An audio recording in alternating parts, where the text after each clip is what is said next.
ವೈದ್ಯಕೀಯ ಶಿಕ್ಷಣ ರಾಜ್ಯದಲ್ಲಿ ಈಗಾಗಲೇ ಆರಂಭಿಸಲಾಗಿರುವ ವೈದ್ಯಕೀಯ ಕಾಲೇಜು ಮತ್ತು ಆಸ್ಪತ್ರೆಗಳ ಕಟ್ಟಡ ನಿರ್ಮಾಣ ಕಾಮಗಾರಿಗಳಿಗೆ 450 ಕೋಟಿ ರುಗಳನ್ನು ಮೀಸಲಿಡಲಾಗಿದೆ.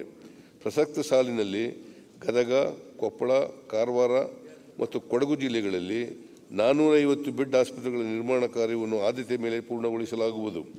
ರಾಜೀವ್ ಗಾಂಧಿ ಆರೋಗ್ಯ ವಿಜ್ಞಾನ ವಿಶ್ವವಿದ್ಯಾಲಯದ ವತಿಯಿಂದ ರಾಮನಗರ ಜಿಲ್ಲೆಯ ಕನಕಪುರ ತಾಲೂಕಿನಲ್ಲಿ ಒಂದು ಹೊಸ ವೈದ್ಯಕೀಯ ಕಾಲೇಜನ್ನು ಸ್ಥಾಪಿಸಲಾಗುವುದು.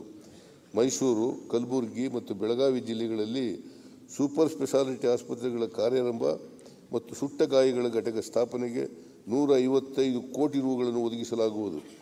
ನಿಮಾನ್ ಸಂಸ್ಥೆಯ ಆವರಣದಲ್ಲಿ 146 ಕೋಟಿ ರುಗಳ ವೆಚ್ಚದಲ್ಲಿ ಅಂಗಾಂಗ ಜೋಡಣೆಗೆ ಮೀಸಲಾದ ದೇಶದ ಪ್ರಥಮ ಸಾರ್ವಜನಿಕ ಆಸ್ಪತ್ರೆಯನ್ನು ಸ್ಥಾಪಿಸಲಾಗುವುದು. ಜೊತೆಯಲ್ಲಿ ನಾನ್ ಆಲ್ಕೋಹಾಲಿಕ್ ಫ್ಯಾಟಿ ಲಿವರ್ ಕಾಯಿಲೆಯ ರೋಗಿಗಳಿಗೆ ಸಿರೋಸಿಸ್ ಮತ್ತು ಕ್ಯಾನ್ಸರ್ ಪತ್ತೆ ಹಚ್ಚಲು ಒಂದು ಫೈಬ್ರೋಸ್ಕ್ಯಾನ್ ಅನ್ನು ಒದಗಿಸಲಾಗುವುದು. ಕಲಬುರಗಿಯ ಗುಲ್ಬರ್ಗಾ ವೈದ್ಯಕೀಯ ವಿಜ್ಞಾನ ಸಂಸ್ಥೆಗಳಲ್ಲಿ 200 ಹಾಸಿಗೆಯ ಹೊಸ ತಾಯಿ ಮತ್ತು ಮಕ್ಕಳ ಆಸ್ಪತ್ರೆಯನ್ನು 70 ಕೋಟಿ ರುಗಳ ವೆಚ್ಚದಲ್ಲಿ ನಿರ್ಮಿಸಲಾಗುವುದು.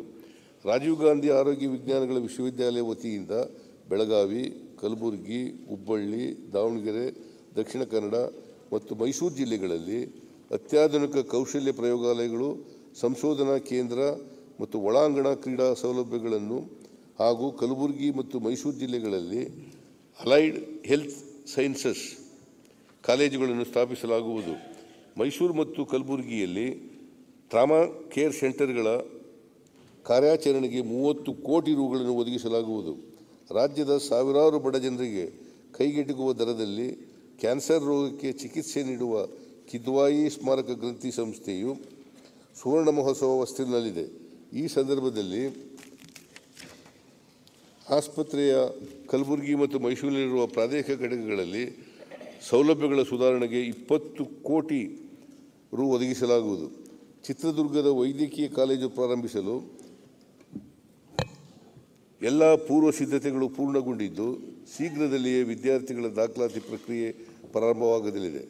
ಬೆಂಗಳೂರು ವೈದ್ಯಕೀಯ ಕಾಲೇಜು ಮತ್ತು ಸಂಶೋಧನಾ ಸಂಸ್ಥೆಯಲ್ಲಿ ಸಂಪೂರ್ಣ ಸ್ವಯಂಚಾಲಿತ ಮತ್ತು ಕೇಂದ್ರೀಕೃತ ರಕ್ತನಿಧಿ ನಿರ್ವಹಣಾ ಸಂಸ್ಥೆಯನ್ನು 5 ಕೋಟಿ ರು ವೆಚ್ಚದಲ್ಲಿ ಸ್ಥಾಪಿಸಲಾಗುವುದು.